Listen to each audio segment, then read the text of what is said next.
Welcome to the Saturday Morning Nerd Show. I'm your host, Marcus Blake, and joined with me is the brewing sailor, Mr. Brendan Smith, Good morning, everybody. and our Bond aficionado, Alex Moore. Good morning.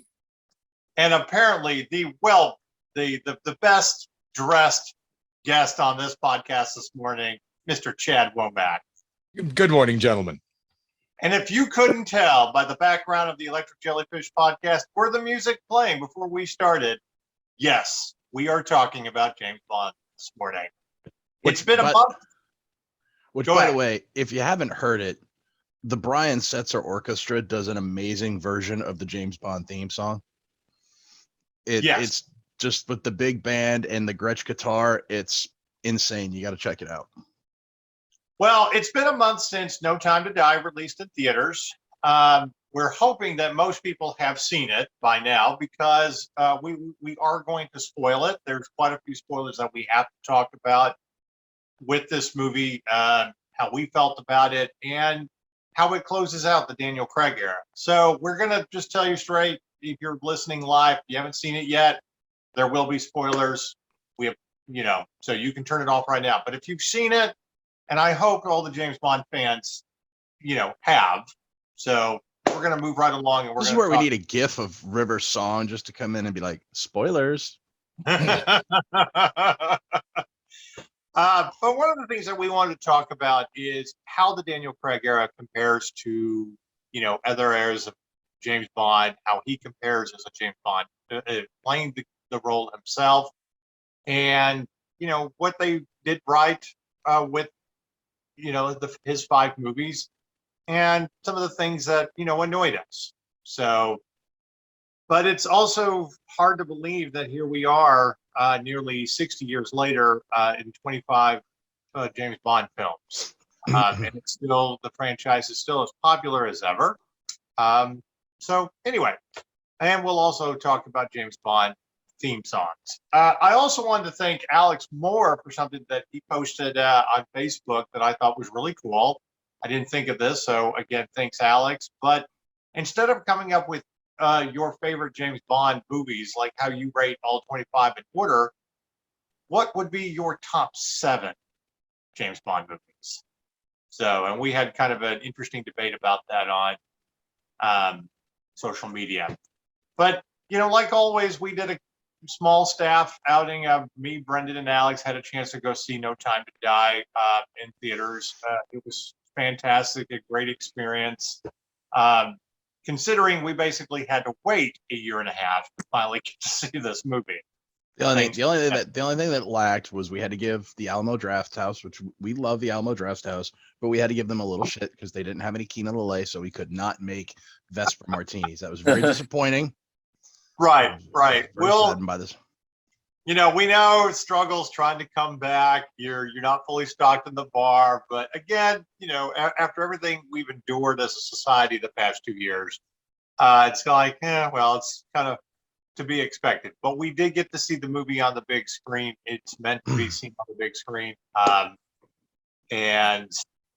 So anyway, we're gonna jump right into it. But before we get there, a couple of quick items.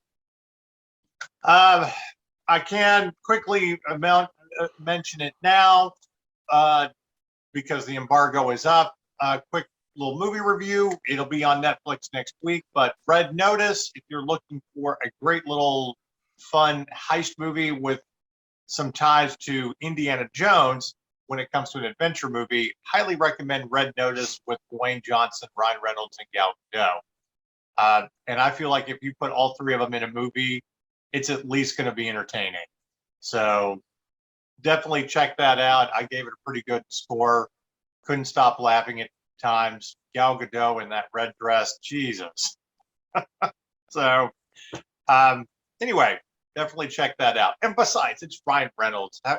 Even if it's kind of a terrible movie, like the sequel to Hitman's Bodyguard. Green Lantern. Yeah, that To movie be fair, was, he has apologized for Green Lantern many, many times and even It's shot true. himself over it. right. So Red Notice is definitely worth checking out.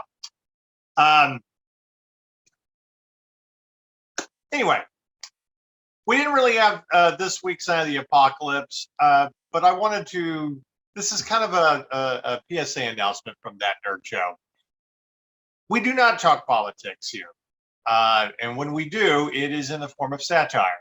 When we make fun of everybody equally, okay? Because both sides have their fair share of idiots, and no matter which side you think is right or wrong, and blah blah blah. Again, everybody has their own fair share of idiots, but the party of conspiracy theories, this is our rule. If you're gonna, we love conspiracy theories and we're willing to listen, but if you're going to tell us, then you have to do it to the background music of the X-Files. I'm sorry, but we have to put your conspiracy theory into perspective. Honestly, I think it's a law, and we we don't make the laws here at That Nerd Show, but we do try to follow them. So, well, we're not going to get into vaccine mandates or anything like that, and we're in the entertainment industry. We are affected by that. Okay, that's a discussion for a different time outside of this podcast. But if your conspiracy theory about the vaccine mandate literally sounds like Martin Landau from the X-Files movie about the New World Order, yes, we're going to make fun of you for that. Okay. And we also want to see your best Martin Landau impression. That's a tough one. Yeah. So with that said, I thought it'd be kind of funny to point out, without really diving too much into politics, I love people that lampoon stupid people on the internet. To me, that's the equivalent of seeing pictures of puppies with all the toxic nonsense that's out there. So when I got the marked safe notices that I was marked safe from zombie JFK Jr. And if you don't know what that is, the QAnon people this week were down at Dealey Plaza in Dallas waiting for the return of JFK Jr., who would then become president and reinstate Trump, because that's totally how the Constitution works. And which, by the way, all I can hear in this right now is, and just because of the way you pronounce JFK Jr., all I can hear in my head is Seth MacFarlane giving a talk at Harvard in the voice of Stewie Griffin. He's like, "You're gonna go out and change the world? No, you're gonna sell out. You're gonna change the world like JFK Jr.? No, you're gonna sell out." No. Yeah, it's funny you say that. That's kind of what I heard this week. The degree you've been working on for 4 years. At least we're not getting anyway, as Abraham Lincoln. Oh. We're not trying to be political. You can believe whatever you want to believe and stuff. That's your business. But if you believe that JFK Jr. is going to come out of the cement at Dealey Plaza, there's enough potholes in downtown Dallas for somebody to actually come out of the road. I'll grant you. But of all the places, like, if you think the guy is going to like resurrect, which, how does that even work? Because I'm sure he's not buried there. Like, I'm sure of very little in life, but I guarantee you JFK Jr. is not buried in Dealey Plaza. Well, but again, my whole point is, that's awesome if you want to have a party and all hang out together down at Dealey Plaza with your bullshit conspiracy theories. But your soundtrack is the X-Files theme song. Okay? In fact, honestly, I'm sad I missed it, because I would have liked to go to a bar in the West End and just watched. Yeah. Because this had to be must-see TV. Yeah. Oh, I took a peek. If you're going to do things like that, I think you should combine it with an X-Files trivia night and to win some prizes. Let's put things into perspective here.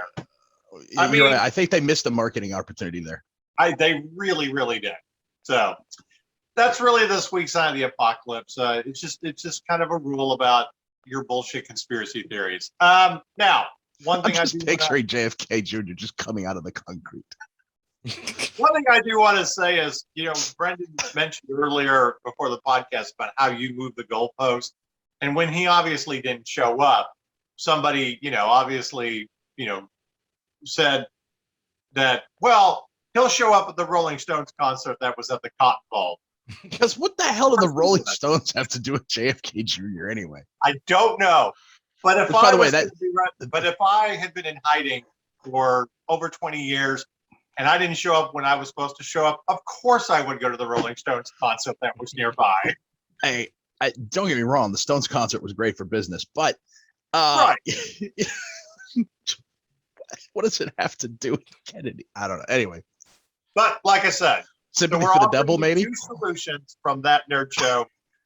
X-Files theme song for your background music with your bullshit conspiracy theories, or if you are going to bring the Rolling Stones into this, and that's where someone's going to come back from the dead or whatever, I think that's a good soundtrack too. So you're missing out on the marketing area opportunities, as Brendan said. Anyway, that's all we have to say about that.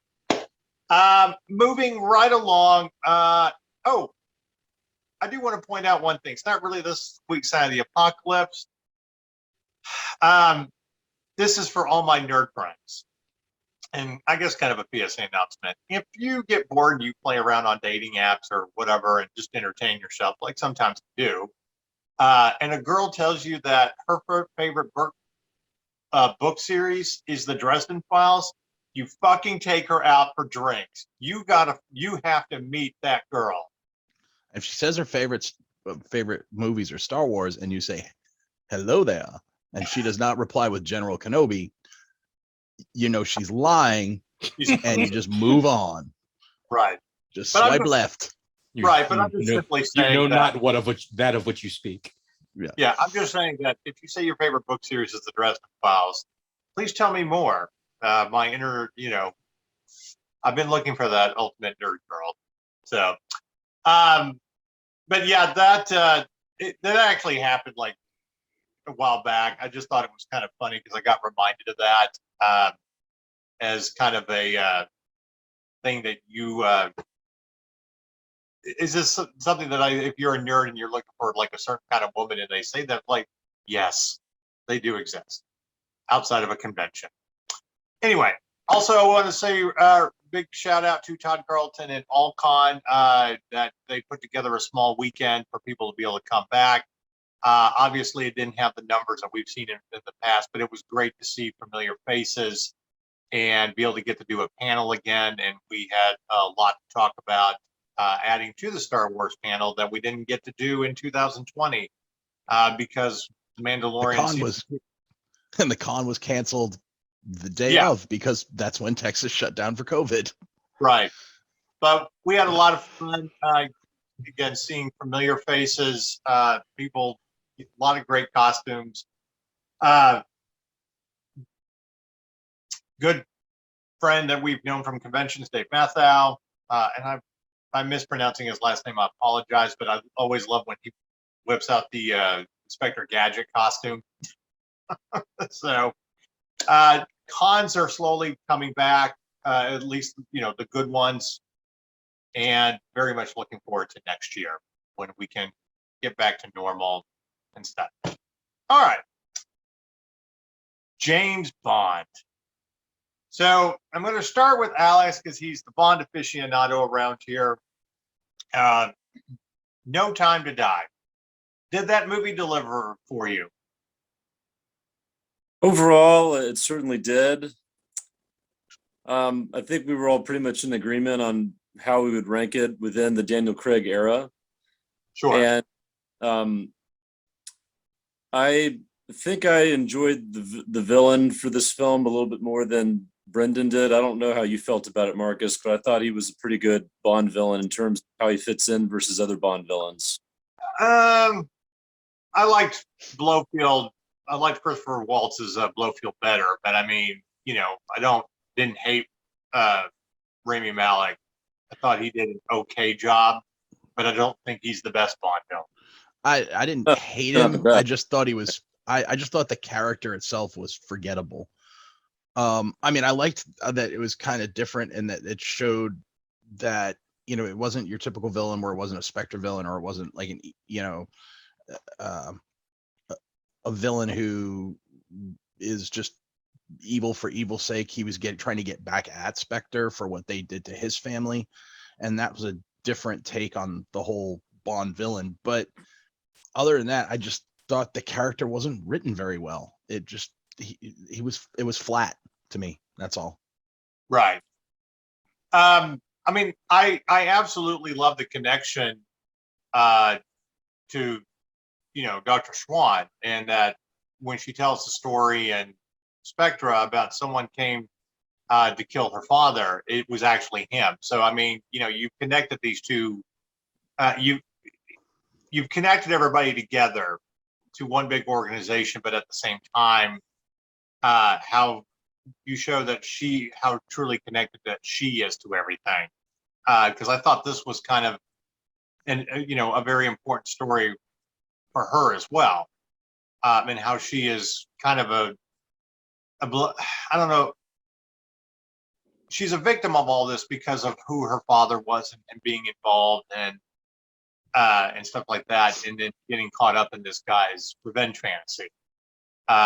So I mean, I like it on that forefront, but I mean, if you're talking about charismatic villains, we've had better villains in the James Bond universe. We talk about the different incarnations of Blofeld with the Sean Connery movies, but it's hard to top Javier Bardem in Skyfall and Christopher Waltz's Blofeld in Spectre.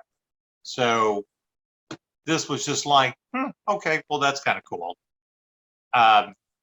Your home got dangerously close to a Yoda there.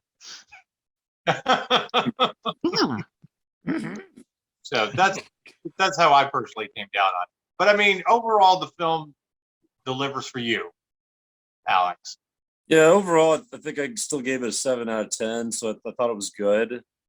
And I don't think I would go above or below that.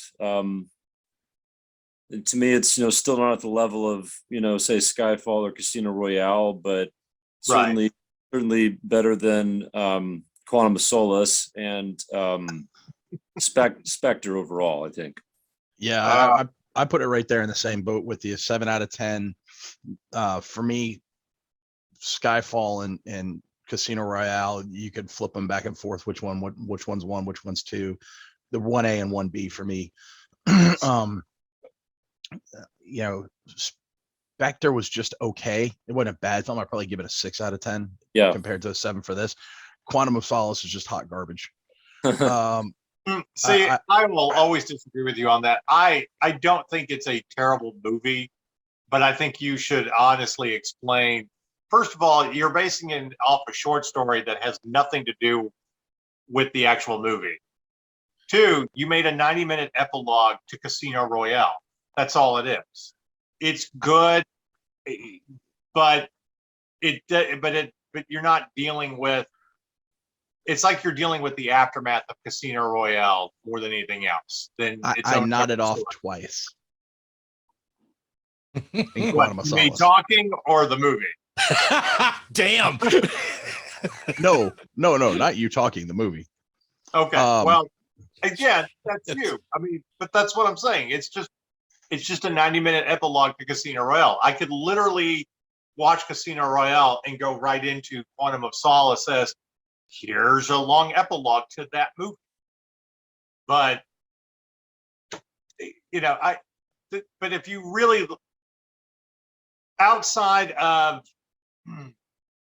maybe Timothy Dalton and Sean Connery, if you look at like the direct sequel to when a new actor takes over the James Bond franchise, the movie's always lackluster. Tomorrow Never Dies for Pierce Brosnan. It's not really that good. It's kind of fun and whatnot, but Elliot Carver's not that great of a villain. I think we can all agree that The Man with a Golden Gun is, the weakest of the Roger Moore films compared to Moonraker. Not very good. I think it's the weak period, if you ask me. But just of all the Bond, not just the Roger Moore era, but I look at Russia from Love as the sequel to Dr. No is a better film, and it's actually my favorite Sean Connery film. So, but I think that just keeps kind of the tradition, especially with the last actors post Connery, how those kind of sequels work. And then you usually, your third time out, you usually make an incredible James Bond film.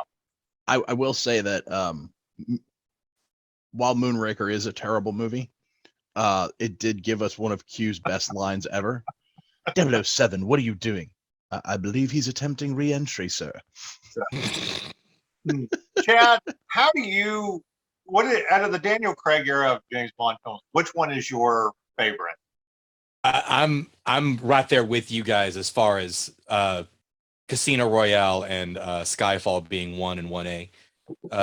They can be interchanged at any given moment. And I kind of want to give my nod to Casino Royale more than anything else, because when you hand off the torch like that, and I know people were ready to dogpile on Daniel Craig because he wasn't Brosnan, because he was, I hated the whole James Blonde bullshit that got so played out in British and international press. I'm like, just leave the guy alone. Let him prove Also, it's like humor. Like if you're taking the low road in humor, I just don't find it. If you're going for the low hanging fruit and you think you're the clever, low hanging fruit, exactly. and it's not just that you went for the low hanging fruit. It's that you went for the low hanging fruit and think you're clever for it. Yeah. To me, that's you're just the first one. Yeah. You're just like, yeah, it's like just let it go. Plus, you kind of have to dovetail that with the fact that it was that Craig's first Bond film was directed by the same director as Brosnan's first Bond film, in Martin Campbell. Right.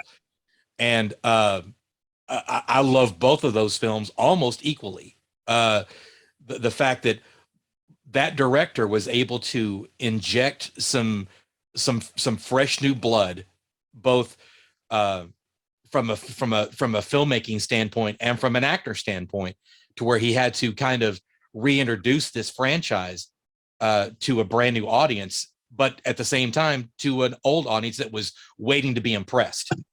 Right. Don't screw this up, because I know Dalton gets a ton of shit. Dalton's films always get a ton of shit because he was trying to be like he was doing Shakespeare. He took it so damn seriously. It's like, or at least he came off like he was taking it so damn seriously, where everybody else was just like, this is a goofy character. It's a comic book, basically. Let's just have fun with it.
Dalton didn't really seem like he wanted to have fun with it. He wanted to be really, I'm a serious guy. I'm grounding this in reality. I'm like, okay, whatever.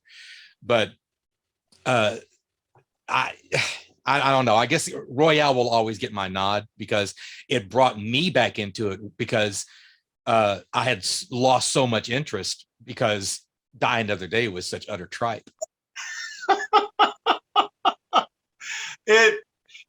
I went back and watched that not too long ago because all the Brosnan Bond films are free on Amazon Prime right now. And I'm like, there's some funny things about it. Like, I liked Toby Stephens as the villain. I love him as an actor to begin with. And if you are kind of like, I don't really know much about him, he's not good, then you need to go watch Black Sails. Incredible show. He, made it does a great job as Captain Flint. And if you don't know what that show is, it's technically a prequel to the book Treasure Island. And it's how Long John Silver comes into play and, what happens to the Spanish treasure. But anyway, it's hokey. It really, really is. An invisible car and stuff. But there's Should some be able fun to shoot things through about that it. in a few hours. 007. Only Yeah. took me a couple seconds. Q. I'm just saying that it's too campy. I mean, we needed to Way get too campy, way too we needed to cartoonish. get to the more realistic, darker Bond. But this is something that Alex and I have talked about over the years too. That Daniel Craig really has brought a renowned appreciation for Timothy Dalton as Bond, who got it right from the very beginning. But nobody wanted that. You come from the Roger Moore era, and you're like, we can't handle a dark, more realistic James Bond's. Like, clearly you've never read the books. He's And to be fair, I think the reason why people viewed Dalton as so dark wasn't because he was actually that dark of a Bond. No. It's because Moore was so campy. It was just such a tonal shift. But you go back and you watch them, and he still has fun moments. He still has moments of levity. You know, it's not all dark and brooding. And I think Dalton really got a bad rap just because of there was such a tonal shift, and it came off as glaring, even though in retrospect, 30 years later, actually, oh my God, 35 years later, you know, God, we're getting old. Anyway, you know, in retrospect, you go back and watch it and you're like, this isn't that, especially by today's standards. So, well, it was like going from Batman and Robin to Batman Begins. Except in a 3-year span instead of a 15-year span. Right. Exactly. Right. Yeah. So, but I mean, Alex, Timothy Dalton, what's one of your favorite things about him that makes him a great Bond? Well, you know, I think in hindsight, I like the fact that he had such a respect for the actual, you know, story franchise, that he had, you know, read the books and understood the character from a different perspective. And it was a total 180 for Roger Moore. Not to say that Roger Moore wasn't good. There were Bond movies he did that I absolutely love, but I think it's a good point that it was such a huge departure from the previous Bond, and so it was just a hard pill for a lot of people to swallow. But I am glad that because of Daniel Craig's style, that now Timothy Dalton is getting a lot more respect. But even down to his physical appearance, if you look at the sketches that were, I don't know if they were drawn by Ian Fleming, but I saw a sketch of James Bond that was, I guess, promotion for one of the novels, and he looks almost exactly like the character. And so if you consider yourself a purist, where you not only want him to act like he does in the books, but to look like him, Timothy Dalton looks the most like him as well. So I've always felt that Dalton got a bad rap, and I wish he had a chance to do more. He was Living Daylights is actually the first. It was the second Bond I saw in the theater. The first saw it was Octopussy, because that I saw on a double feature with Return of the Jedi, and that's my first movie memory, actually. What a day that was! Yeah, it was. It was June of 1983. I got to see Return of the Jedi and Octopussy at a drive-in theater in Lincoln, Rhode Island. That's still there. It's called the Rustic Drive-In, and so that was my first movie experience. But I was really there for Star Wars. Because I was like 5. I didn't really, Bond to me hadn't really clicked yet. So I think Living Daylights was the first one I saw in the theater where I was like, ooh, what's this James Bond thing? And my father was all too happy to be like, let me show you Sean Connery. So he pulls out anytime it was on TV, he would, sit down and watch the old Connery Bonds with me. So that was how I really got introduced to Bond. Was through Dalton, and I always felt he got a bad rap. My dad was very much the same way, because I mean, we went to go see the Timothy Dalton Bond films in the theater, and he really likes Timothy Dalton and appreciated that. And again, he read the books when he was young. That's how I read the books. But my father made an interesting comment years ago about Daniel Craig. I think it was after Casino Royale, that him as James Bond, coming from Connery, kind of comes back full circle, because you get more back to what the books are supposed to, are what James Bond is supposed to be.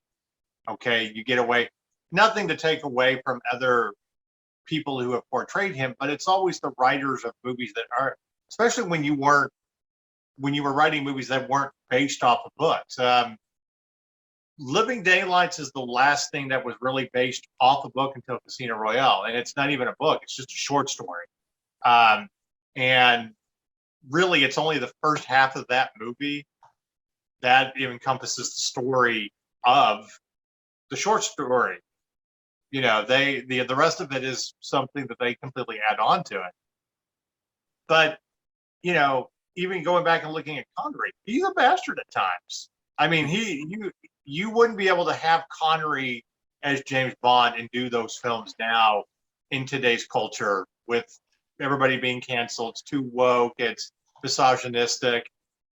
But at the time when, you know, you are a Cold War spy, those things play in that world. And I think kind of Daniel Craig brought that back a little bit, even when you get to see his softer side a little bit, you know, in No Time to Die. And one of the best moments is Casino Royale, when it's literally straight out of the book, when he sent his resignation to M, and you know, she makes the comment that, you know, Vespa's death must have affected him, and he just shows that cold-heartedness when he says, you know, why? The mission's done, the bitch is dead. Yeah. Literally straight from the book. And that's exactly it. It's so, that's what I appreciate about Daniel Craig. And I thought, you know, my father was right. It's like, you do kind of come full circle. And it does make people appreciate Timothy Dalton's version of it, that you just weren't really ready for it at the time in the late 80s.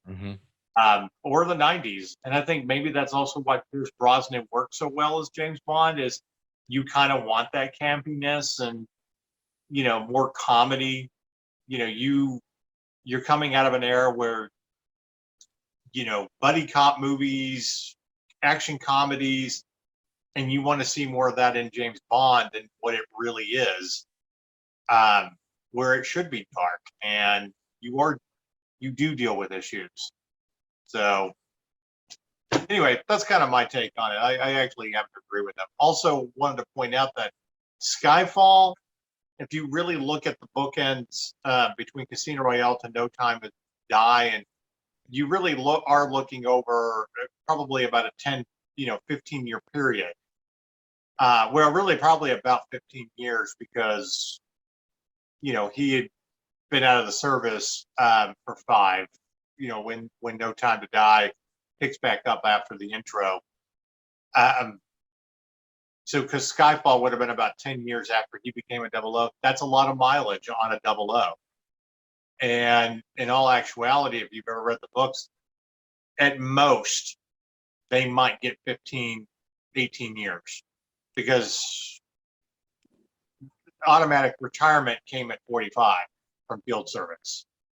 I don't know if many people actually knew that, but that's how they always intended it. So you're talking about 00s that really don't get to that stage until very late 20s, 30s, and have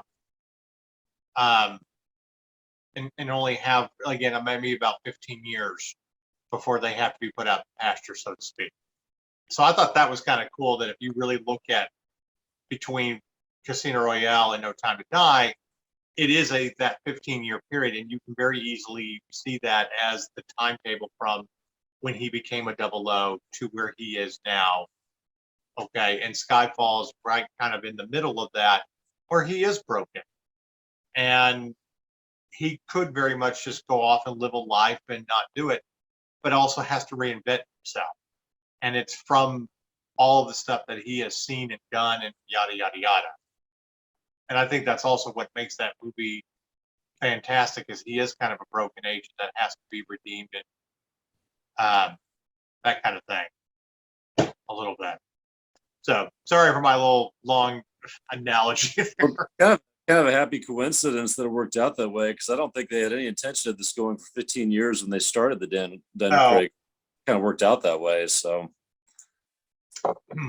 But Well, Alex, Brendan, you said that you lost your Bond cherry to in the Dalton era. Alex, Yeah. Marcus, when did y'all lose yours? well, I think Living Daylights was actually, I want to say Living Daylights was probably the first one I saw in the theater. But I mean, I think Octopussy, like Brendan's, the first one that I actually really remember watching with my dad. And then, you know, For Your Eyes Only and stuff like that. And then I was able to go back and watch previous ones. So it kind of, because we're, Brendan and I are the same age, it's about that time when our fathers introduced us to James Bond. But I do remember at my grandparents' house, parents divorced. My dad was living with my grandparents again, and he was the one that spent $1,000 on a VCR, and in the back bedroom, that was kind of the family room at their house. That's where we would pile in and watch movies. And I remember doing James Bond marathons with my grandparents, my Uncle Mike, and my dad. So, but Yeah, anyway. and Living Daylights, yeah. Miriam Diabo is about when I started figuring out that I like women. It took a ball. It's like, when you have those feelings, do I like guys? Do I like girls? You see a Bond girl. Nope, I definitely like girls. Jesus God.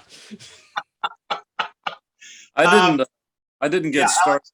I didn't get started until later than you guys did. Part of it's because I'm younger, but also because I was a teenager when I actually really got a chance to see James Bond on the big screen. There was like a 6-year gap in between Timothy Dalton and Pierce Brosnan, unfortunately. Right. And so the first one I actually saw on the big screen was Tomorrow Never Dies, but I didn't even really get seriously into the Bond films until I was, in college, and I, was going to class, but then I had some free time in between my studies and whatnot, and I started buying the DVDs. They were re-releasing them at the time, and I really started to get into it and started to look into the books and everything else. So I got kind of a late start, but I'm kind of hoping that we'll start to see some special screenings of some of these movies. I know next year we're going to be the 35th anniversary of The Living Daylights, so Yeah. I'm kind of that there'll be someplace where they'll show it and I'll get to see it, because that would be one I would want to see. What's funny about that film, when we did the top 7 of Bond films, Brendan, Alex, and I all pretty much agreed that was in our top 7 somewhere, and that was the better of the Timothy Dalton movies. So, but I still like a License to Kill. I watched that not too long ago. Like, it still has a lot of kind of heart to it. And is it Robert Davi that the actor's name? Yeah. Yes. Like, Yeah. yeah. He made a Um, great villain. A little right. creepy with his little lizard. I mean, but at the same time, also, Wayne Newton as some cult leader getting you to donate money. Come on. By the way, it's the lizard thing. There's a little shot at that in Robin Hood Men in Tights, because Dom DeLuise's character's got the rubber lizard on his arm. He's petting it. It's one of the. Speaking of Men in Tights, best group costume ever at All-Con were the guys that dressed up as Men in Tights and they had a boombox playing the music. Oh my God. I want to know if somebody was dressed as Blinken, though. That's what I want to know.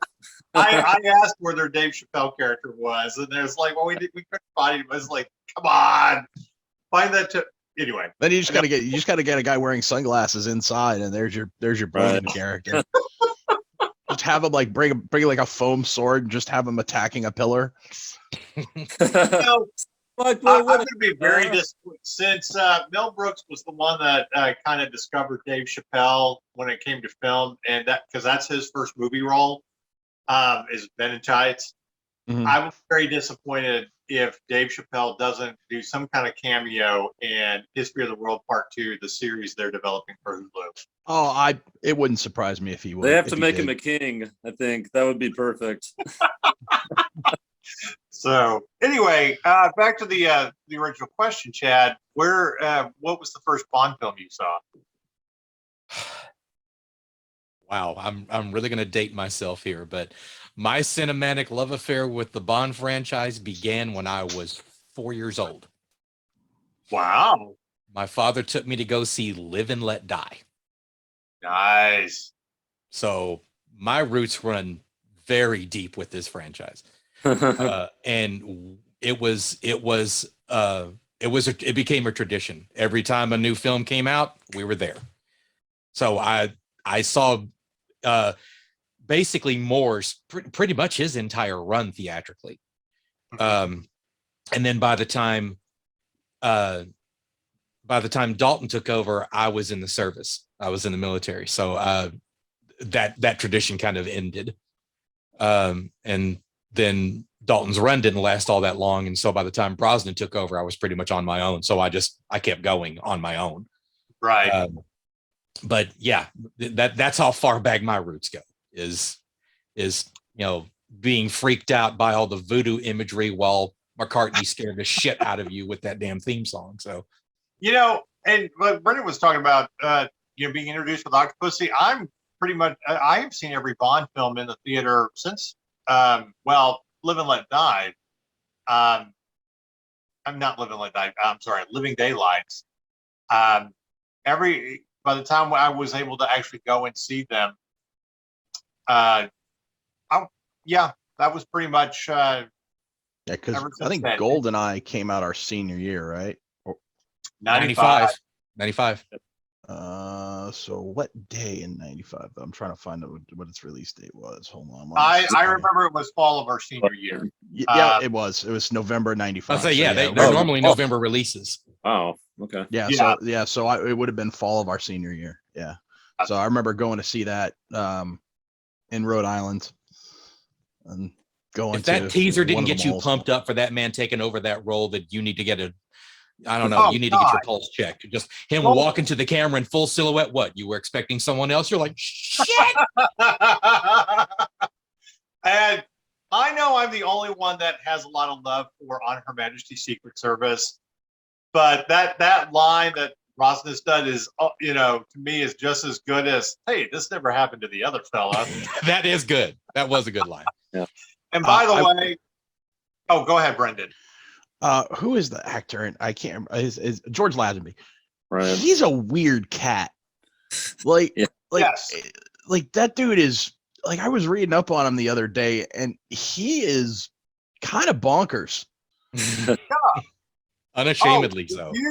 You need Becoming Bond. You need to, if people haven't watched the documentary that's on Hulu about how he kind of became famous, got to be Bond, and then threw it all away. It's an incredible story. But I also want to say this about, I think this is my absolute favorite thing about No Time to Die. The amount of love and tribute they did to that movie. Not only from lines to, at the beginning, where she's talking about the car, speed up, and he's like, we don't have to. We have all the time in the world. Or, literally playing the theme song. And I love absolutely how it ended, where, she tells their daughter that, we have all the time in the world, and I want to tell you a story about a man named Bond, James Bond. And it literally ends the same music into the credits as On Her Majesty's Secret Service. I don't care what people say about Lazenby, whether he would have been a great Bond or not. I don't know if he would have, if instead of Roger Moore in all of those movies, because they offered him like a 6-picture deal. Oof. But yeah, I'm different on that. I liked him as Bond. I liked him in that movie, and I thought it was a good combination of kind of being dark and what Bond needed to be. And On Her Majesty's Secret Service is an incredible story. It's a sad story. And again, love or hate it, that's just my personal opinion on it. And to have all these, to do the tribute to that movie the way they did. Now, with that said, Sean Connery absolutely should have been Bond in On Her Majesty's Secret Service. I think the movie would have been much better with him. But, hindsight is, with all the stuff that happened. In fact, I think that would have been a great one for him to actually end his Bond run than Diamonds Forever, because Diamonds Forever is not one of the better ones. It's campy and kind of fun and sort of works, but it's not even one of the better Bond stories. It's his Die Another Day. Yeah, Right. pretty much.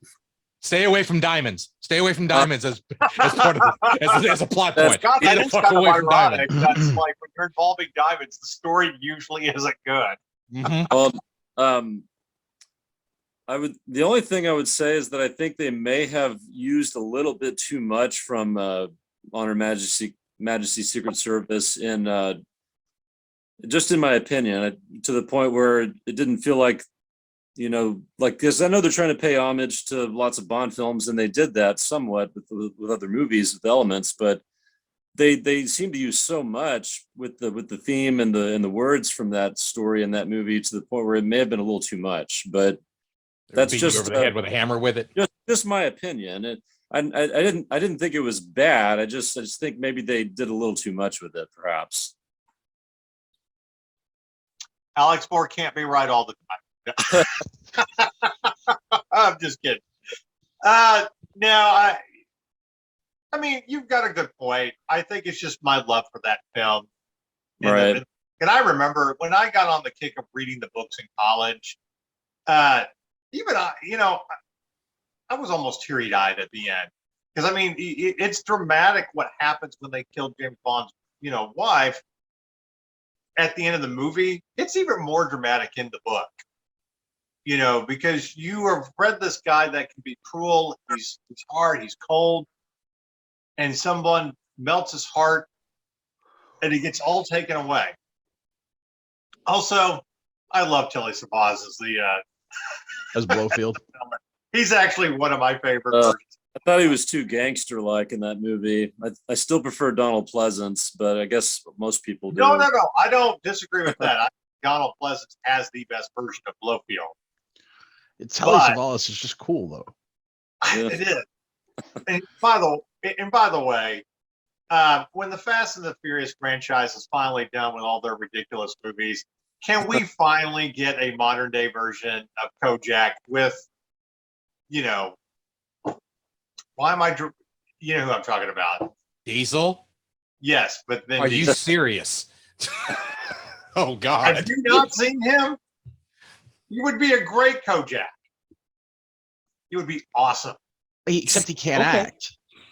I don't know, though. Did you ever see Find Me Guilty? I thought it was pretty Exactly. Thank you. That was the movie I was going to bring up. So, I mean, if you're judging him on his performance in The Pacifier, sure. good. But everybody does the family-friendly Disney movie to cater to a wider audience. I mean, it's not like Dwayne Johnson didn't do the Tooth Fairy movie. By the way, whose brilliant idea is like, let's put Dwayne "The Rock" Johnson in a movie with Julie Andrews. This will totally work. I just don't know if we need another reboot of Kojak since the one that Ving Rhames did went over so well. Yeah. That was on USA in the early 2000s. Mm-hmm. Really? I think it didn't even get a mid-season pickup. I think it's only 9 or 13 episodes. Yeah, they put a bullet in that thing quickly. Hmm. Yeah, it got nine episodes. Yeah. So Pretty it didn't even get remember the that. mid-season pickup. Yeah, I'm Well, amazed it made it past the I'm not pilot. saying Actually, you can't replace the original series, but I guess I don't remember that. I guess most people. you're don't better remember off. that. You're better off. All right. So here's a question I want to ask. We've been kind of dancing around it. Daniel Craig is James Bond compared to everybody else.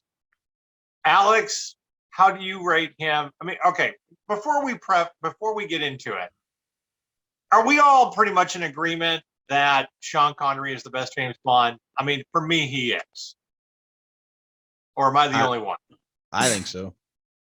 Yeah.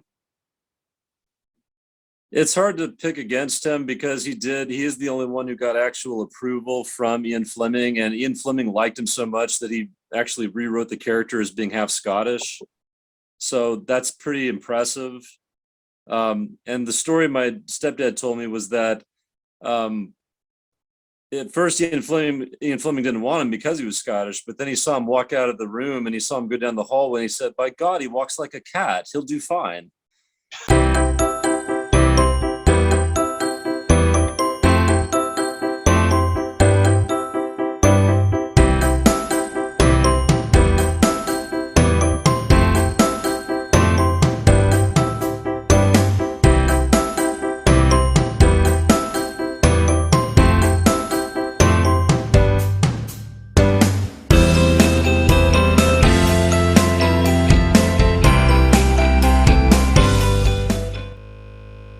And that's a funny thing to say, but it's like that was kind of what led him to going along with it. But I don't know. It's hard. I guess I just still have a soft spot for Timothy Dalton personally. I know he only did 2 Bond films, but I love both of those movies, and I kind of wish he had started a little bit sooner, or maybe I wish he could have at least done GoldenEye, because I feel like that movie was really written for him, even though Brosnan was good in it. But Right. that's still going to be my choice as much as I like Sean Connery, of course. Chad, you? I guess I'm going to be the unpopular one here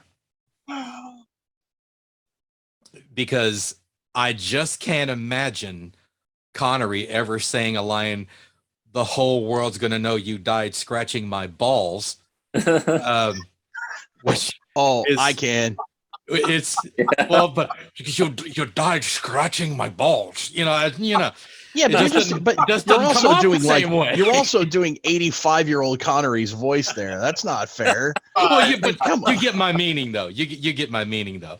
As much as I adored Connery as an actor, maybe not so much as a human being, because I heard he was a real prick. I loved I don't know. It's just kind of like, making that comparison earlier, the way Christian Bale kind of grounded, as well as he could anyway, the character of Batman and Bruce Wayne in a real world setting. Craig became the most believable Bond to me. Although, yes, I know there was ridiculous scenarios and this, that, and the other, but he seemed to be the most human. Whereas, Connery could play it campy when he needed to.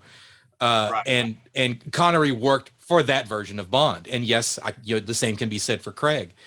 But having the attachment to this character as long as I have, because I know I shoot past all you guys as far as years go, age wise, and that I'd experienced every one of these guys theatrically at some point. Yes, I'm counting Never Say Never Again. I don't give a shit what anybody says. Because that one actually came out on my birthday that year, so that was a birthday present. Although I will say that Connery's toupee should have got a credit in that. The best supporting actor. I will give you Never Say Never, and it is a good movie when it was called Thunderball. Yeah, I know. Oh, okay. That argument will be made. That argument will be made till the end of time. I'm one of those people who actually prefers the remake. I think Thunderball's boring. So I mean, that's just my personal opinion. I wasn't going to say it, but I agree with you. No, I love Thunderball. It's a personal favorite of mine. I mean, Never Say Never had a great cast. Here's the thing about Kevin McClory. I mean, when he got the rights back to do that film, I mean, not only did Max von Sydow is a great Blofeld. Kim Basinger played a great Domino. I mean, it worked. Don't forget Rowan Atkinson. I thought he was good too. Yeah. So. I mean, it just, it was believable having Connery back in that role as an older Bond that should be retired. But he's giving Basinger the massage, and she says, "Oh, that feels wonderful," and he's like, "Yeah, it certainly does." That's the voice of the audience right there. And it does, bro. And by the way, and I think that's what makes Connery the best Bond, is he could come back, basically remake one of his old films, and get right back into the role, and you're just like, so. I will say this: having come out the same year as Octopussy, I like Octopussy as a movie, as ridiculous as it is. But Never Say Never is the better story out of those two films that get released. It really is. But I mean, again, it's just I like Thunderball. But that's not good for fun. All right, so getting back to my original question, we know what Chad's answer is. Daniel Craig is the best Bond. I'm How not do saying he's you- the best. I'm just saying he's my favorite. Okay, well, how do you rate? Going back to Alex, how do you rate Daniel Craig compared to all the other actors? Where is he on your scale? Well, considering how much I like Timothy Dalton, you know, I think he is my pick, would be my pick for the second best in terms of his performance and, you know, comparing it to how he is in the novels. When he first came in as Bond, I wasn't necessarily in favor of it because I didn't think he looked enough like him. I actually was more in favor of Clive Owen at the time, but it only took one film for me to get over the fact that he didn't look like Bond the way I think he should look like him. So that's a testament to his performance and how well he played the character. But you know, I think all of the Bonds have their fans. There are even people who like George Lazenby, even though he only did one movie. But I would still go Timothy Dalton, then Daniel Craig, and then probably go Sean Connery after that, for me personally. Cool. Real quick, I'm getting messages from an audience member, and this one obviously is directed to you, Chad. Fuck Daniel Craig. Sean Connery is the best. Okay. I'm just kidding. Well, I that's, mean, I that's am like being just that your type of guy. opinion, man. Thank you for your best Big Lebowski impression. Oh no. Anyway, I love when audiences. I mean, that's the thing about James Bond. I mean, it's like I feel like there's no middle ground. It's like you either really love somebody as James Bond and hate everybody else, or vice versa. I mean, it's like you can't really show that appreciation. Anyway, question to you. Same question to you, Brendan. Who is your? I'll give you my whole list: Connery, Dalton, Craig, Brosnan, Moore, Lazenby. Okay, fair enough. Top to bottom in that order. And but I'll say there's very little room separating the top four. Right. I really like the top four. Moore was okay. Like I didn't hate Moore, but I liked Moore as a kid better than I like Moore now as an adult. Because as a kid, the campiness plays to children, you know, when you get out and you watch it as an adult and you have an appreciation for all of them. Sure. I think Lazenby might have been better if he had given more of a chance, but it's just not one of my favorite films. It's not a bad film, just it's not one of my favorite Bonds, and because it's not one of my favorite Bonds and he only had one film, you know, I just can't put him any higher on the list. I will say this. I am the one person that thinks out of this group that Roger Moore is the worst James Bond. I like him as an actor. I loved him in the original Saint series. Two of his Bond films are two of my personal favorites, The Spy Who Loved Me and For Your Eyes Only. I think with what we have seen with James Bond, especially with Daniel Craig, I want the character to be darker. It's too campy. He was never personally the right fit for me. But he's a very 70s James Bond, I guess is the best way to. He's definitely, I mean, for the age of disco and jive. Yeah. Yeah. I mean, he's definitely a product of the times, and I think of the cinema at the time too. Yeah. Right. I mean, I love the campiness. I was like, The Spy Who Loved Me at the very beginning. He's like, James, I need you. I know, but England needs me more. And you said that with a straight face, Roger. Right. Yeah. By the time he gets to Octopussy, though, he's kind of got the smirk on his face whenever he says, "My name is Bond, James Bond." Like he's not But taking this. my No. thing Oh, about man. George Lazenby is, yes, he should have done more films to have grown into it. We've always talked about that it takes about 3 Bond films to kind of find your own. And if he had done it, then his third Bond film would have been Live and Let Die, which is an incredible story. And by the way, fun fact, it's actually the second book of the book series. But I like him because I think he's dark enough and campy enough. He just never got an opportunity to really grow into it to where I think that people would have appreciated him more. But I do think that he was better at that role than Roger Moore. Now, with that being said, Sean Connery is the best. I'm sorry. It's just, he is. But I got to put Daniel Craig in the second spot. I think them going back to the beginning, starting with Casino Royale, and showing you the full scope of him as a 00 agent. And also, he was somebody who read the books. He did his research. He definitely has the most character developments, because you see him as somebody who's just becoming a 00 to somebody who's an old seasoned veteran who's now riding off into the sun. Not so much riding off into the sunset. Spoilers. But you know, he definitely has the most character growth, because all of the other complete Bonds, arc. It feels more like a complete arc with him. right? Because all the other Bonds are you're introduced to him. He's already 00. He's already the seasoned veteran, Right. Mm-hmm. And he finishes the seasoned veteran. So there's no character arc here. You have an absolute character arc. I will say the thing that I think about Brosnan, I just wanted to say real quick, is I feel bad for Pierce Brosnan, because I think he actually had a legit chance to be the best Bond. But after GoldenEye, he was victimized by terrible screenwriting. Yeah. Like the stories were awful. Yeah. GoldenEye is just a peak for him. And I think it's easily probably in all of our top Bond movie lists.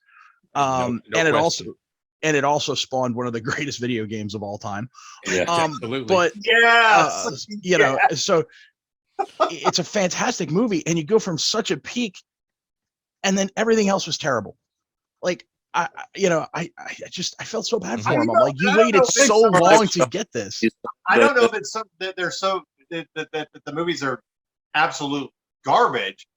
They're just not as good as what you would expect. I mean, they're very kind of campy. They're cookie cutter. Yeah, they really are. Like, I like The World Is Not Enough. Sophia Marceau is a Bond girl, one of my favorites. My favorite Bond girl, I think, of all time. I thought she was fantastic. Right, and Robbie Goldsmith. No, are you talking about the villain? The Bond villain. Robert Carlyle. Robert Carlyle. Yeah. What the hell are you talking about? No, okay. More coffee, Marcus. Those were great. I thought those were great performances. That's why I like that movie. But I can't completely trash Tomorrow Never Dies, because as much as, and I love Jonathan Pryce as an actor, but he's not a great Bond villain. No. But with that said, Michelle Yeoh is a great Bond girl, and that whole chase with them on the motorcycle. Yeah. Oh my God, it's one of the best sequences in a Bond film. That's a showpiece.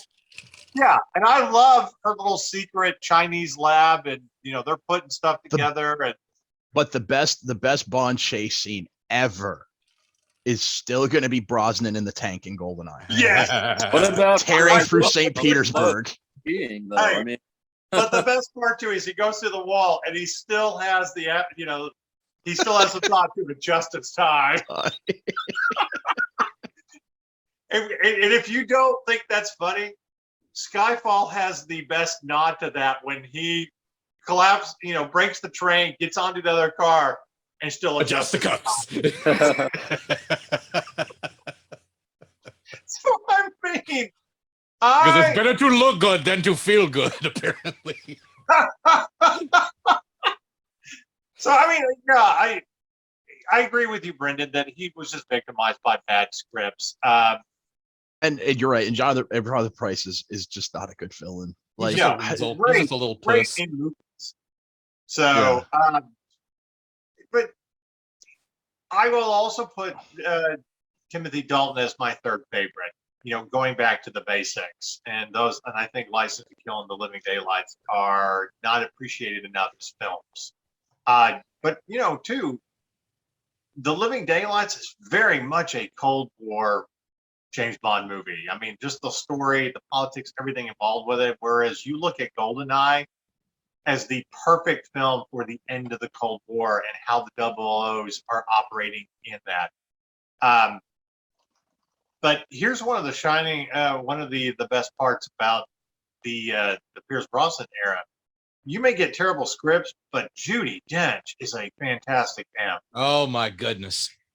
And to bring her back for that crossover, you know, for Daniel Craig, I thought was very important.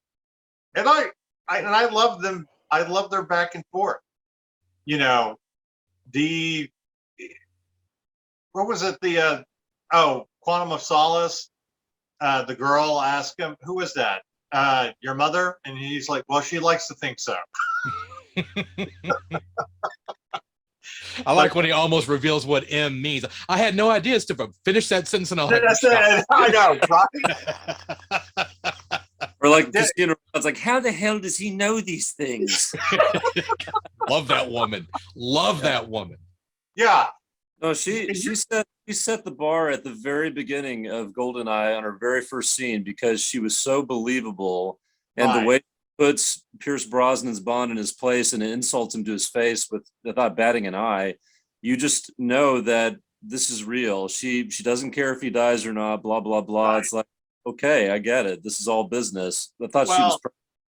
What did she call him? A misogynistic relic of the Cold War, Cold War. a bloody dinosaur. You know, just, oh Yeah. God. well, She- you know who she reminds me of, or I should say reminds me of her in that role, is, and I'm not going to even try and say her name because I'll butcher it, but the woman who plays Abasarala on The Expanse. yes. There's a lot of Judi Dench's M in that character, and she's phenomenal. And you know, just the line, yes, and everybody will get a blowjob and a pony. Shit.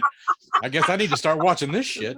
You've never seen The The Expanse? Expanse Oh, well, we could do an no. entire show on that. But actually, we probably should because the final season's coming out in about a month. It is.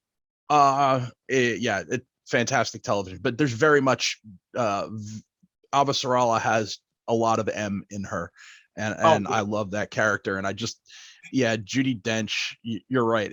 I think the word you're looking for, the word we're both looking for, Alex, is authentic. She comes off as very authentic. Nothing's forced. You know, it was so easy for her to be that way. When you look at all the people that played him, and it's hard to top Bernard Lee because he played it for so long. Nothing against the guy that took over the role. I always forget the actor's name, but it's kind of short-lived. Yeah, I think Judi Dench is very much the second best M, you know, to take over that role. But excuse me, I love Ray Fiennes as M, and I hope they continue with him, no matter what, you know, with future of the franchise, like they did with Judi Dench. Excuse me, everybody. You need to keep him in that role. He is fantastic. Well, the reason I like him in that role is because I look at him, I think you go back 20 years, he could have been James Bond. He would have been great in that role. So Oh God, yeah. I kind of feel like looking at a guy who's like an older version of that character. And so I think he fits nicely into that role because of that. Yeah. But I mean, you know, Judi Dench is great in everything she does.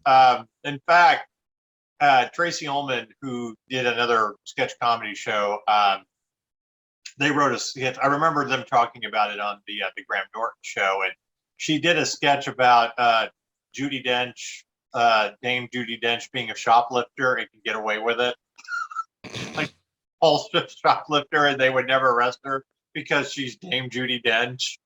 And Judi Dench made a comment about this, like, well, of course I can get away with it. and I played M one time. Just like, she's just a fantastic actress.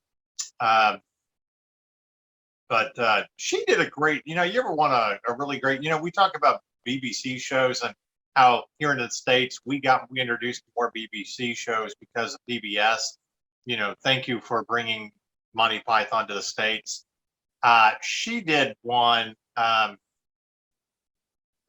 with back in the it was during the 80s where she rekindled a romance with a guy, an English guy, like 40 years later, and they get together, and it's them trying to, put together families, trying to deal with this late life romance that was very, very good. It truly showed her comedic chops, and I can't seem to remember the name of it. You must remember this. I think it's what it's called because it's based off of, or it's the same title as the song, the movie Casablanca. But I'm going off on a tangent there, and I will come back around. But anyway, Judi Dench can do no wrong. All right, so here's what I want to do. I got a couple more things that I want to ask. We would love to hear from everybody talking about your top 7 James Bond movies. But real quick, when we did this, Alex, Brendan, and I, we were all pretty much in agreement that Skyfall is at least in our top 3, right? Because it's like it's actually my number 3. Yeah, I forget what my list was because we did this a while ago, but yeah, it definitely would have been in my top. It's both Skyfall and Casino Royale are phenomenal movies. Well, I know it's in your top 7, but like the top 3 James Bond movies, I thought you had Skyfall and Casino Royale right there. Yeah, I did. I like Skyfall a lot. I don't like it as much as Casino Royale, but when I'm coming up with the top 7, I feel like it's important to represent all the different eras and not just pick stuff that's all recent. Right. Just, so I have a tendency to kind of gloss over some of the really good ones just because I'm trying to spread it out a little bit more. So I have a different approach in coming up with my top 7. But Chad, where would you put Skyfall? Would that be one of your top 3 Bond films? Absolutely. Okay. Absolutely. I think and I think if you look at those 2 films, Casino Royale and Skyfall, I think the reason why they're so good is because they have really memorable villains. Mads Mikkelsen as Le Chiffre and Javier Bardem. I always forget the name of the character, but was it Diego? Now I'm gonna have to look it up. I'm pissed at myself that I've just completely botched that. But his first name was, his actual real name was like Diego something, and then I'm forgetting that too now. But yeah, I'm looking it up right now. But the performances by the villains, it was Silva was the character. Yeah. And the performances were just so good. And they were able to play off Bond, and you had this, really great tit for tat that they would go back and forth with each other. And it was like the older days when, if there was anything, yes, it's a darker, yes, it's a more grounded Bond, but if there's anything that did call back, it was that, kind of glib repartee between Bond and the villain. And that goes way back to the original one with Dr. No and Connery. So I really think that's what made those 2 movies stand out, was that it wasn't just Bond. And that's why I think, No Time to Die fell a little short for me, especially in Craig's era, just because they're just, I just didn't feel any type of chemistry between Rami Malek and Daniel Craig like there was especially with Javier Bardem. Hey, Alex, your cat's in the background, and I feel like if we're doing a James Bond song, you need to hold your cat and do your best Blowfield. Look what he did, Bigworth. Speaking of you pay tribute to other Bond films and you bring up Dr. No. I feel like anytime you have a villain, especially in a James Bond world, it's always the same crap where you want to reshape the world or take it over or whatever. And I think they missed a golden opportunity with Rami Malek's villain when he's explaining how he wants to use the virus to kind of reshape the world, for Bond to just pull out the Dr. No line. World domination, the same old dream. So, That would have been pretty good. Yeah. all right, two final questions that I want to ask about Bond, then we're going to end this. The best James Bond song. Oh I God. want to know what everybody's pick is. Mine. Now, my cousin Andrew who loves Bond films, we always try and go see them together, will always give me shit that I don't pick Chris Cornell in Casino Royale because we're huge Chris Cornell fans and Soundgarden fans. But it isn't. But I will get to mine in a moment. I want to know what your all-time favorite James Bond song is. And hopefully it's not obvious. So, Chad, I'm going to start with you. Well, shit. But you should How do you automatically mean? know this. This You is easy. So no. I mean, what do you mean by hopefully it's not obvious? What qualifies as obvious? Because I'm tired of people always picking GoldenEye. Well, then tough shit GoldenEye, because that's Goldfinger. mine. No, Goldfinger. Why does everybody think that's the best Sean Connery or one of the best Bond films ever? It's not. There's better stories. It's not even the best Bond song. It's See, fine. I've just got to. If I can't pick GoldenEye because it's too obvious. No. GoldenEye is fine. I got it wrong. Goldfinger. But Okay, I was about to say Jesus. I mean, when you're written by two members of U2 and sung by Tina Turner, where the fuck do you go from there? I'm not. Whoa! I would never say that about GoldenEye. That's one of my all-time favorite songs. I love it. It's a great intro too. But if that's a too obvious choice, even though you're saying it's not, you quantified that statement. No. I'm talking about Goldfinger. Okay. He misspoke. He was talking about Goldfinger. Okay, because I mean, I'll listen to GoldenEye just as a song, having nothing to do with Bond, because it's just a kick-ass song. Oh yeah. Just the way it just slinks and slides, and it's got the most kick-ass title sequence. But I'm right there with you as far as Cornell with "You Know My Name." I thought it was unique because he didn't actually mention the title of the film in the song, which I think was a first. And also a kick-ass title sequence. But I've also got a very soft spot. Yes, I'm making this a top 3. Fuck you. I've got a very soft spot for Gladys Knight's "License to Kill." I don't have a problem with that. Actually, it's Gladys Knight. I get so tired of people just rating Goldfinger as the best movie and the Shirley Bassey song is one of the best songs. Like, it isn't. It's a cliche at that point. At this point, it's become a cliche. Like It was important for the franchise at the time, so I get the historical significance of it because it sold as a record, and that hadn't happened yet. So that was kind of groundbreaking for the time. But right. I mean, it's a great marketing thing, and yeah, for Bond and really making it one of the most popular franchises. And that usually, as we've said, by the time an actor gets to his third film, and the third film, pretty much in every thing with an actor is absolutely incredible, except Pierce Brosnan. One thing I've always kind of got to give credit to as far as the songwriters that are doing these pop songs is how creative they can get when they incorporate the Bond theme into their song. Right. Especially in the modern era.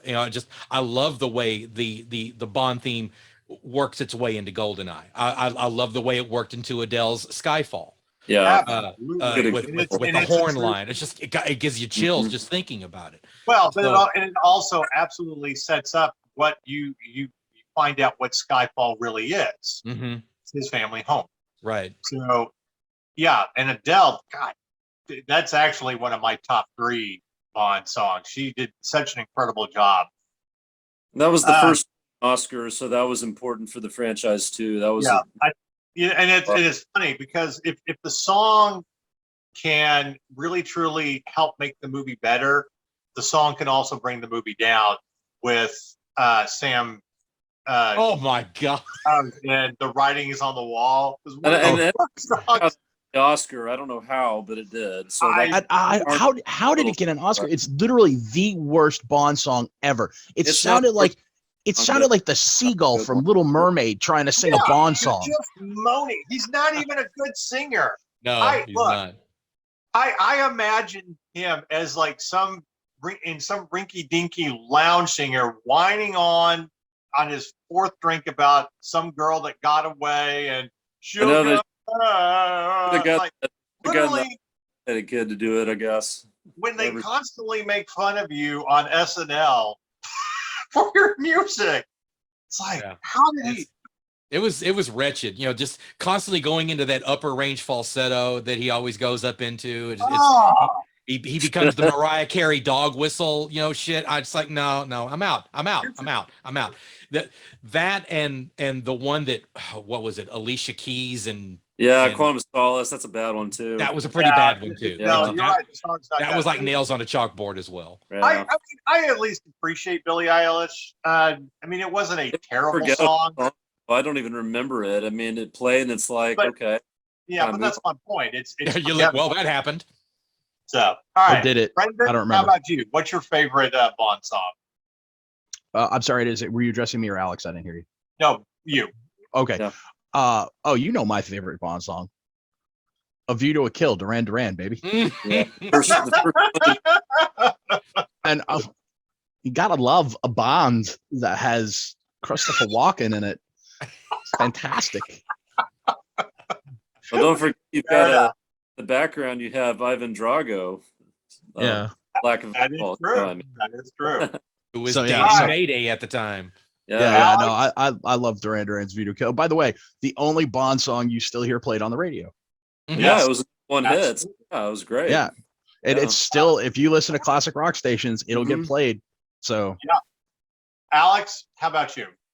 Well, I kind of go back and forth between two different songs. I think the one that I think is still the most iconic is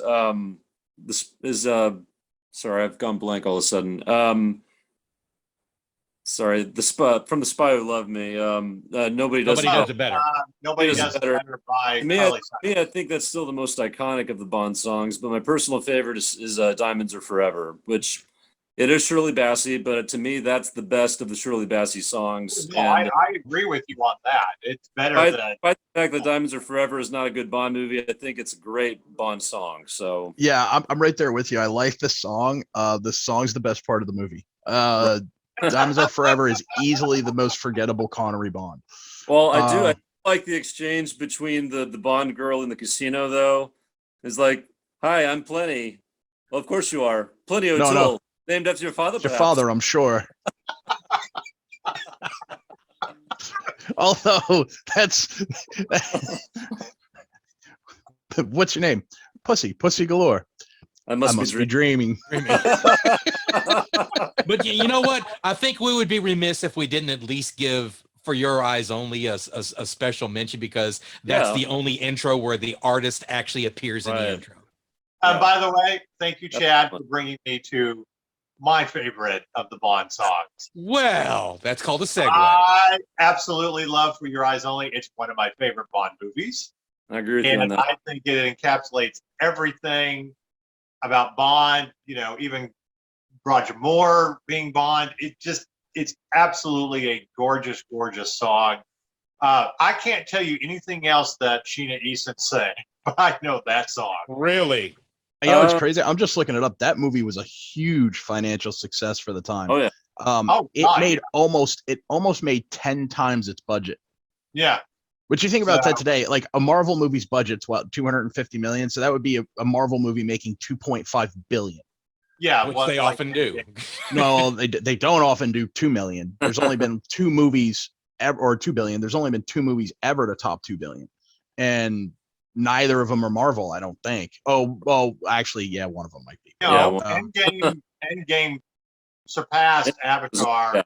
Right. Until they released Avatar in China, so we could take back the #1 spot. Fucking ridiculous. Don't even get me started on Fern Gully in space. No, we're not. No. Let's not be distracted by our hatred and the fact that just move on. We'll have to watch. But I'm just glad we can all agree that Sam Smith's song is the worst. Oh my god! I don't think it's the worst though. think the man I mean, Oh. literally, he just sounds like a drunken. I almost just imagine it with the runnings of the world, like trying to. Like it's You want No, Hulk to I'm- show up and I'm- punch him in the face. Richard Cheese sang that song. Like it was like, I swear it wasn't even Sam Smith. It was just Richard Cheese, the lounge singer. Yeah, I believe me. No, you know what it is? Sam Smith sounds like Will Ferrell doing an impersonation of Robert Goulet. Oh, Jesus. Who snorted? Like- Who snorted? That was me. I was Anyway. like, because I just saw one. There's an ESPN personality, Mina Kimes, who tweeted out that the Cowboys' backup quarterback Cooper Rush looks like the guy they would hire to play Carson Wentz in a movie about Carson Wentz. Wow. So, For Your Eyes Only, all time in my mind, greatest Bond song. But if I had to like put three, I want to give a nod to Alex. Nobody Does It Better is probably my second favorite, and then I would put Skyfall at number 3. And I think nothing against men and all that who do songs, and I think you can, and obviously due to a kill an incredible James Bond song and stuff, but you tend to, it's always better when a great female singer does the Bond song. I think it always ends up being a better Bond movie, and it kind of works, with that story. I mean, Tomorrow Never Dies, Sheryl Crow. I mean, it's not even a bad song. And even the song that was supposed to be the original song for that plays in the end credits by Katie Lang is really good too. So Yeah.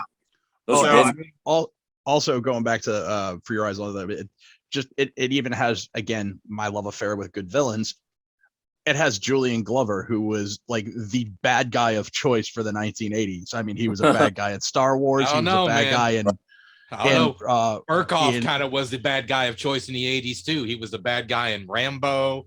right. I know, but I mean, Julian Glover's been like, he's been a Bond villain, he's been a Star Wars villain, and he's been an Indiana Jones villain. and a Game of Thrones villain.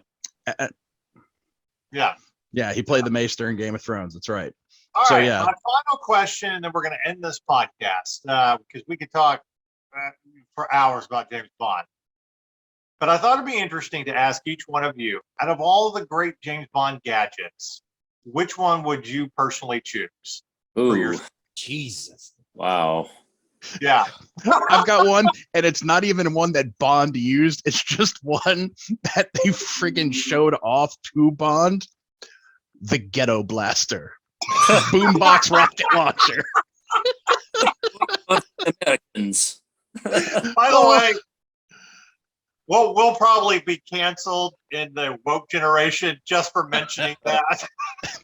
And that's okay, because first of all, that's a great, it might be a little racist to you, to the PCU police out there, but that's a great James Bond weapon Yeah, that never got properly used. yeah. It's just they only show it they are being tested, but yeah, we Yeah, call yeah. this the Ghetto Blaster. Just hearing Desmond Llewellyn use the word ghetto, it was worth it. Chad, how about you? What would you take? Hang on, I have to get my sparkling grape soda. Of course, it's grape. Naturally. Oh God, man, you really caught me off guard on That's that. didn't really prepare us for that one. That's kind of Yeah. I wanted to throw a curveball out there. I was a pretty big fan of the stinging in the rain spiked umbrella from the Roger Moore era that wound up not being used. That's Was not that funny. For Your Eyes Only, right? I believe it was. Oh yeah. But if as far as one that got incorporated into the films, I'm a big fan of Brosnan's pen from GoldenEye. That's a Yes. Mm. Oh, just the scene of them trying to count as a grenade, like Great. Yeah. That was great. That I was am good. invincible. Give me Boom. the code. hey, you know what? We never give him enough credit for being a good Bond villain too. Yeah. I mean, come on. That was pretty awesome. Yeah, when it comes to Bond, computer hackers, he was awesome. Also, Isabel Scaparo. Gropko, Woo! yeah. Oh yeah. Yes. Bond girls. Now, you talk about a great cast of Bond girls. GoldenEye was one of the best. No Oh kidding. my God. That was Mhm. amazing. Hey, No, fun no, fact- no.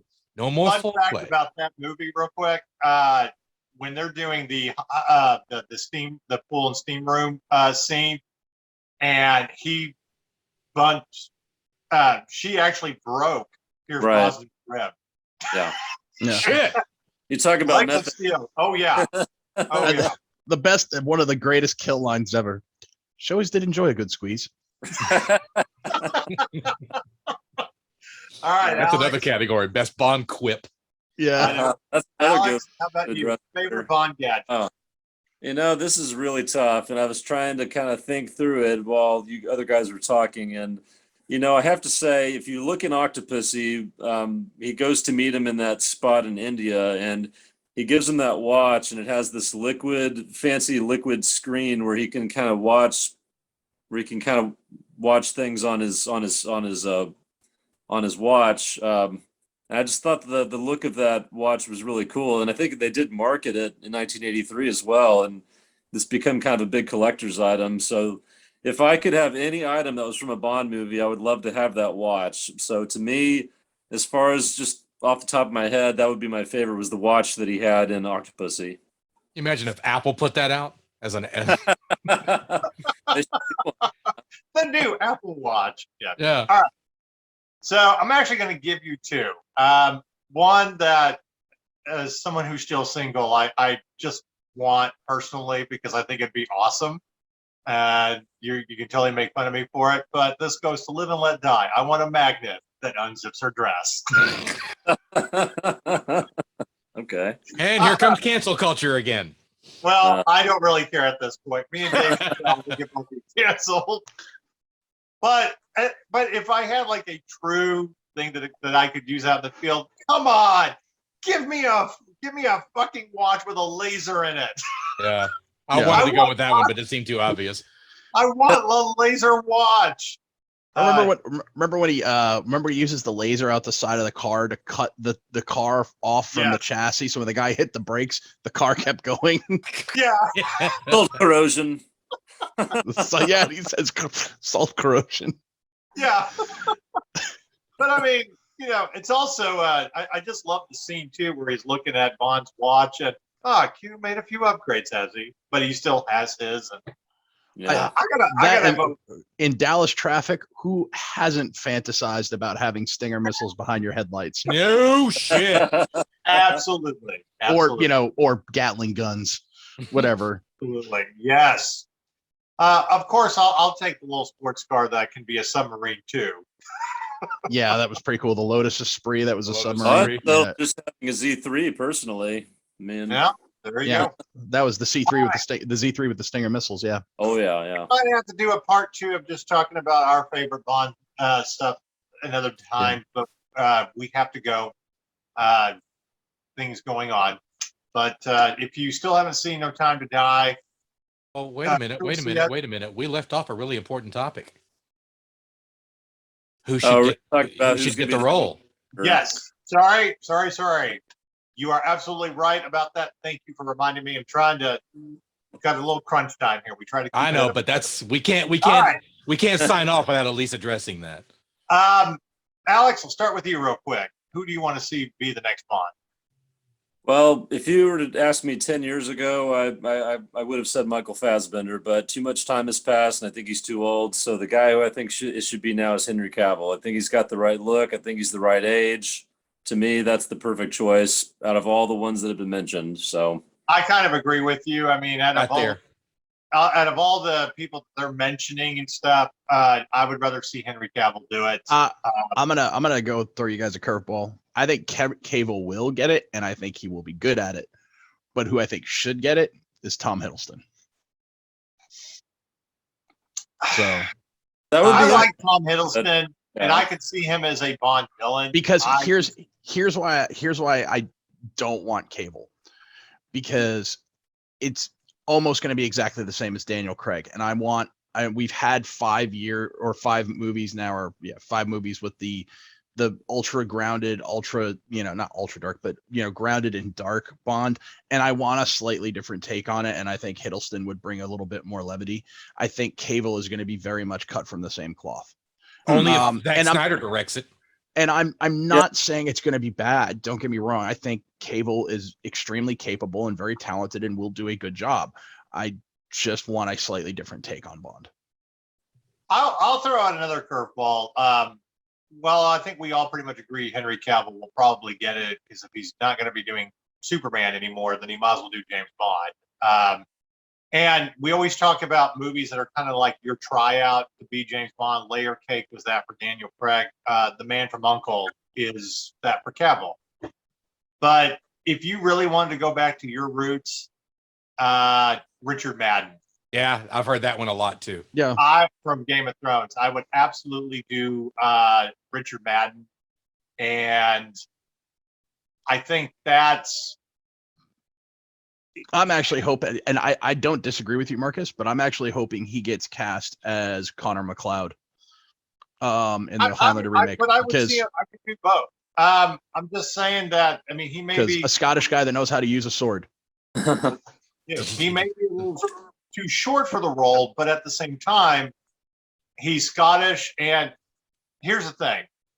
If you saw the Elton John movie, Rocket Man, where he plays the scrupulous agent or whatever, he had that kind of brooding 70s look. And I saw him and I was like, good Lord. Mm-hmm. You went back and have a classic James Bond feel. He's got it.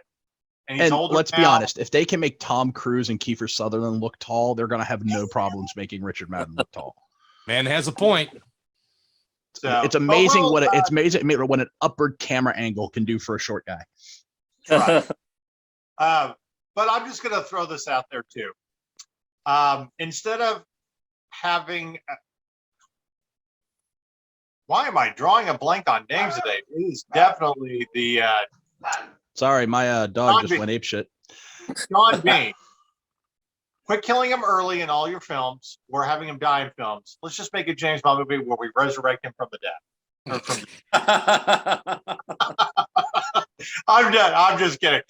That's a joke. I'm not actually giving writers ideas of making a bad Bond film. Although, if you want to tell a good 00 story in the 00 verse on Amazon, do the backstory of Alec Trevelyan and how he came from 00 and then. Oh yeah, that would be, that would be absolutely incredible. Because I can imagine him as a great 00 before. Oh yeah, he goes dark, he goes rogue and decides to get back in England, and that would be a really cool 00 story, and have it finish with him, faking his death and going off to be, the villain we know from GoldenEye. Well, you've heard it here. Henry Cavill will probably end up being the next Bond, and that'll be okay. He's a great actor. But in the meantime, we only care about one thing with Henry Cavill, and that is The Witcher Season 2, which we will get next month. So. Oh, and we had one more suggestion from the audience. Our buddy Scotty popped in and said Tom Hardy for Bond. No, I can't do Tom Hardy as Bond. I love Tom Hardy. I just can't. I just want to see Season 2 of Taboo. Will they get that going, please? I don't think they ever will. But that is a weird show. But I love it though. It's so out there, but I dig it. I know. So, anyway, we'll see what happens with where the franchise goes and who will end up being the next Bond. Hopefully, they will announce that next year as they prepare to move into a different direction with Bond. But here's the real question. Are they going to announce the new Bond first or the new Doctor? Which one will come first? Who's got bets on that? Anyway. I'll say Doctor. Probably. They announced the Doctor first, because Barbara Broccoli will drag the Bond conversation out as long as possible until they're actually ready to start production on the Bond, just because if they don't announce it, it keeps it relevant and people keep talking about it. Sure. So, well, we will see what happens. Thanks for listening and talking Bond with us. We may have some more other topics when it comes to James Bond. I want to thank Chad for being the best dressed on this podcast. Anytime. You look for jellyfish. We will let you know what our podcast schedule is, but in the meantime, you can catch Brendan every week on the Late Night Nerd Show. And we're gonna have lots of Star Wars news next week. And Disney Plus Day. We've got lots of stuff coming up. And if you haven't seen the Book of Boba Fett trailer, definitely check that out. Should make you very excited. Also, in about a week or so, once the embargo is up, we'll be able to get to talk about Cowboy Bebop, since we've been watching that new series that's dropping on the 19th. So anyway, thanks for listening. It's time to say goodbye. Goodbye, everybody. Take care, guys.